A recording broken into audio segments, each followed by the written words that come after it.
Hi viewers. இன்னைக்கு August 11 Mahanadi serial என்னாச்சுன்னு சொல்லி பார்க்கலாம்க்கு முன்னாடி சேனல் சப்ஸ்கிரைப் பண்ணாதவங்க மறக்காம சப்ஸ்கிரைப் பண்ணுங்க.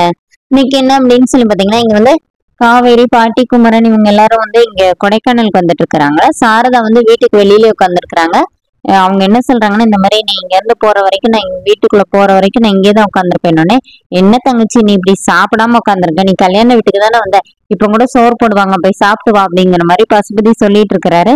இங்க என்ன ஆகுதுன்னா, கங்காக்கு வந்து யமுனா கால் பண்றாங்க. கால் பண்ணோடனே இந்த மாதிரி இவங்க எல்லாம் போயிருக்கிறாங்க, நம்ம இங்க இருந்து அப்பப்போ அம்மாக்கு போன் பண்ணி தைரியம் மட்டும் சொல்லலாம் அப்படின்னு சொல்லிட்டு இவங்க ரெண்டு பேரும் பேசிட்டு வச்சோடனே யமுனா வந்து போய் நிவின் கிட்ட சொல்றாங்க, இந்த மாதிரி உங்க மாமா தானே இந்த மாதிரி பண்றாரு, உங்களுக்கு ரொம்ப சந்தோஷமா இருக்கும்லன்னொடனே, இங்க பாரு தேவையில்லாம இருந்தாலும் என் மாமா ஏமான்னு சொன்னா பாத்துக்கோ அப்படின்னோடனே, நீங்க அப்படிதான் சொல்வீங்க, ஆனா உங்க அம்மாக்கு சந்தோஷமா தானே இருக்கும் அப்படிங்கிற மாதிரி சொல்லிட்டு இருக்கிறாங்க.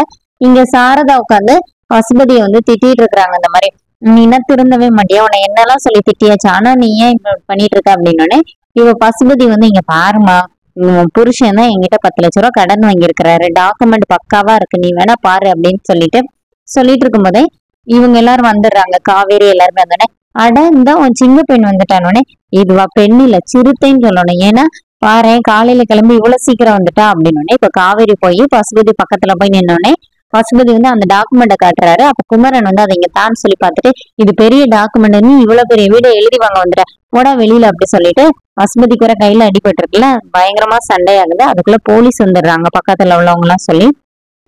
போலீஸ் வந்தோடனே என்னாச்சு, ஏன் இந்த மாதிரி பிரச்சனை பண்ணிட்டு இருக்கீங்கன்னு சொல்லிட்டு எல்லாரையும் தள்ளி விட்டோடனே இப்ப பசுபதி என்ன சொல்றாருன்னா, இந்த மாதிரி இவங்க புருஷன் வந்து அவங்க மூத்த பொண்ணு கல்யாணத்துக்கு என்கிட்ட 10 லட்ச ரூபாய் கடன் வாங்கினாரு அப்படின்னோடனே இப்ப எல்லாரும் அப்படியே ஷாக் ஆகி பாக்குறாங்க.